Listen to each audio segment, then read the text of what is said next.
오늘 했던 뉴스 살펴봅니다. 시사평론가 김정배 씨, 안녕하세요. 네, 안녕하세요. 네, 국정원장과 이제 장관 후보자들 인사청문회 앞두고 있고, 연일 언론에서 이런저런 의혹들, 문제점을 제기하고 있는데, 네. 먼저 이병기 국정원장 후보자는 정치자금법 위반 혐의로 1,000만 원 벌금형 받은 그 사실이 이번 인사청문 요청서에 분명히 적시가 돼 있더라고요. 이게 어떤 사건이었죠?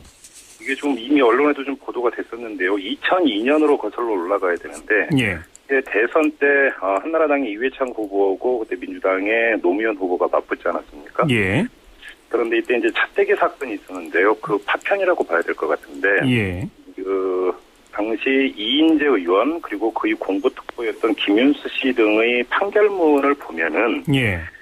지금까지는 어떻게 알려져 있었냐면 이병기 후보자가 단순히 그냥 돈 전달책밖에 안 됐고 그래서 기소가 되지 않았다 이렇게 알려져 있는데 그게 아니라는 거거든요. 오히려 예. 적극적으로 역할을 했다라는 건데 예. 당시 한나라당 선대본부장이었던 김영일 씨에게 이인재 의원이 민주당을 탈당하면 한나라당 지지를 부탁을 하고 그러면 충청권도를 얻는데 도움이 된다고 말을 했고 예. 그래서 김영일 씨가 돈을 주자고 했고 그래서 5억을 전달을 했다라는 겁니다. 예. 그러니까 이 돈 전달의 최초 발상 제안을 이병기 후보자가 했다라는 거고요. 아하. 그래서 5억을 자신 직접 김윤수 당시 공보특보에게 건넸고 예. 이회창 씨가 당선이 되면 꼭 공천이 되도록 해주겠다 이런 말까지 한 걸로 판결문에 기록이 되어 있는 것이죠. 공천 약속까지. 그렇습니다. 예. 그러니까 정치자금법 위반으로 1,000만 원 벌금형 받았다는 것은 기소가 됐던 겁니까? 아니면 어떻게 된 겁니까? 약식 기소가 됐던 겁니다. 약식 기소로 벌금형. 예, 그래서 벌금 1,000만 원이 내려졌던 거였죠. 하지만 그 돈을 받은 김윤수 씨 판결문 기록에는 이병기 후보자가 단순히 그냥 전달자가 아니라 기획자다. 그렇습니다. 예, 이건 뭐 확인된 사실이겠네요. 이건 뭐 판결문에 나와 있다고 하니까요. 그렇게 네. 기록되어 있다는 것이죠. 예. 그리고 이것 때문에 이병기 후보자가 17대 총선에서 공천 받으려다가 못 받은 적이 있었죠. 그렇습니다. 바로 이게 좀 문제가 돼가지고 공천을 받지를 못했던 것인데 예. 이 17대 총선하면은 바로 탄핵 여풍이 불 때 아니겠습니까? 예. 그러면서 천막 당사를 치고 이러면서 이른바 자정, 한나라당이 이제 몸부림을 치던 때였는데 2004년이죠. 그렇습니다. 2004년. 예. 그래서 이른바 이제 개혁 공천이라고 하는 것들을 했던 것이고요. 네. 그 과정에서 이제 공천을 받지 못했던 것인데, 예. 이런 사람이 국정원장으로 앉으면 어떻게 될 것인가라고 하는 문제. 다시 말해서 이른바 대선 공작이라고도 볼 수 있는 건데, 예. 이런 전력을 갖고 있는 사람이 국정원장으로 앉는다라면 국정원 개혁이 제대로 될 수 있겠느냐라는 문제가 제기가 되는 것 아니겠습니까? 예. 그런데 지금 또 한 가지 사례가 있는 게 이 사람은 또 1997년대 안기부 2차장이었는데 예. 이때는 또 부품 공작 사건이라고 하는 게 있었습니다. 맞아요. 이때 안기부의 이대성 당시 해외 조사 실장에게 예. 김대중 당시 새정치국민회의 후보 비방 기자회견을 열도록 재미교포 윤홍준을 어떤 사주를 했고, 예. 그래서 대북 접촉을 했다는 등, 북한 자금을 받았다는 등 이런 비방 기자회견을 했고 안기부가 20만 달러를 제공을 했다라는 건데, 예. 바로 이 책임자가 이병기 국정원장 후보자라고 하는 지금 문제가 제기가 되고 있는 것이죠. 그 부품 공작이 그러니까 해외 조사실장이 2차장 산하에 있는 그런 기구죠? 바로 그러니까 해외 조사실이 바로 2차장 직속에 있는 것이니까. 아하. 이 해외 조사실장이 주도를 했다고 하는데 2차장이 몰랐을 리 없다라는 것이고요. 예. 이 점 때문에 이 두 번의 대선에 아주 깊숙이 개입한 의혹을 받고 있는데, 예. 국정원 개혁의 핵심은 누가 뭐라고 하더라도 정치에 관여하는 것을 어떻게 근절할 것인가, 바로 이 문제 아니겠습니까? 알겠습니다. 이병기 후보자는 2002년 이른바 이 차떼기 전달 사건에 대해서는 공식 사과하는 발언이 있었던 것 같은데 97년 북풍권에 대해서는 해명이나 사과 이런 게 있었습니까? 없었습니까? 지금 제 기억으로는 그런 걸 제가 접해본 적이 없고요. 예.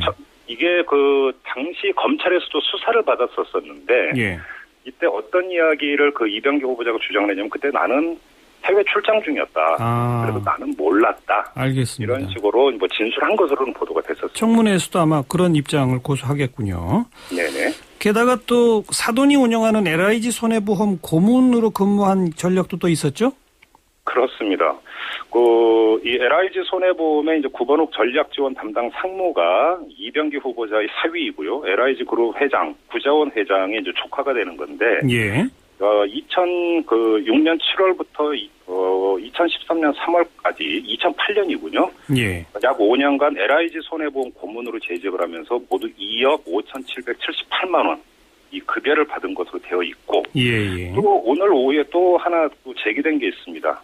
육군에 입대를 했는데 7개월 만에 이병으로 전역을 한 이 의혹이 또 지금 제기가 됐어요. 그거는 왜 이유가 뭐라고 돼 있습니까? 지금 병약상 자료에 보면은 전역 사유가 가사 사정으로 되어 있다고 하는데, 예.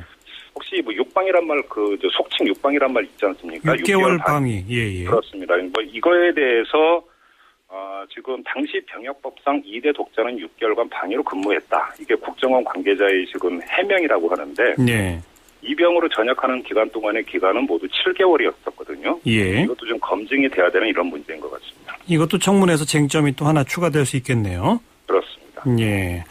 그리고 좀 아까 LIG 손해보험 고문 근무 경력 표현하셨는데 그거 말고 안행부 장관 정종서 후보자는 이 두 개 회사 사회이사 활동하면서 상당히 많은 돈을 받은 것이 또 밝혀졌죠?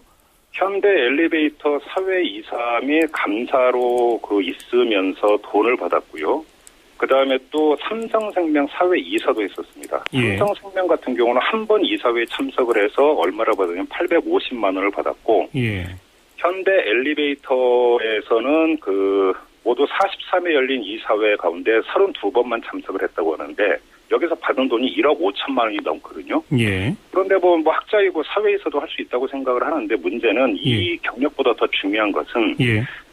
그러면 사회이사로서 이사회에 참석해서 뭐를 했느냐, 이게 중요한 문제인 것 같은데, 예. 회사가 제시한 안건에 100% 찬성표를 던졌다고 합니다. 예. 그러니까 사회이사의 존재 이유가 보통 이 사주 일가의 어떤 이 독선 경영을 제어하자, 이런 차원에서 도입된 제도 아니겠습니까? 예. 그런데 말 그대로 100% 거수기 역할만 했다라고 하는 것이고요. 예. 여기서 이제 또 하나 제기돼야 되는 문제가 세월호 참사 이후에 관피와 척결 문제가 계속 제기가 됐습니다.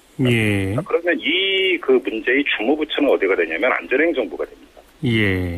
그런데 안전행정부 장관 후보자가 굳이 표현을 하자면 이것이 일종의 학피할 가능성도 배제를 할 수가 없는 것인데, 이런 상태에서 과연 관피와 척결을 제대로 할 수 있겠느냐, 추진력을 가질 수 있겠느냐라고 하는 문제가 제기가 안 될 수가 없는 것이죠. 근데 뭐 사회이사 한 것이 불법은 아니니까 위법사항은 아닌 거고요. 네. 또 대부분 또 사회이사들이 이 총수의 친인척 아주 가까운 사람들이 가서 다 또 그냥 거수기 노릇 한다더라는 지탄을 받아왔으니까 남들처럼 비슷하게 한 거로군요.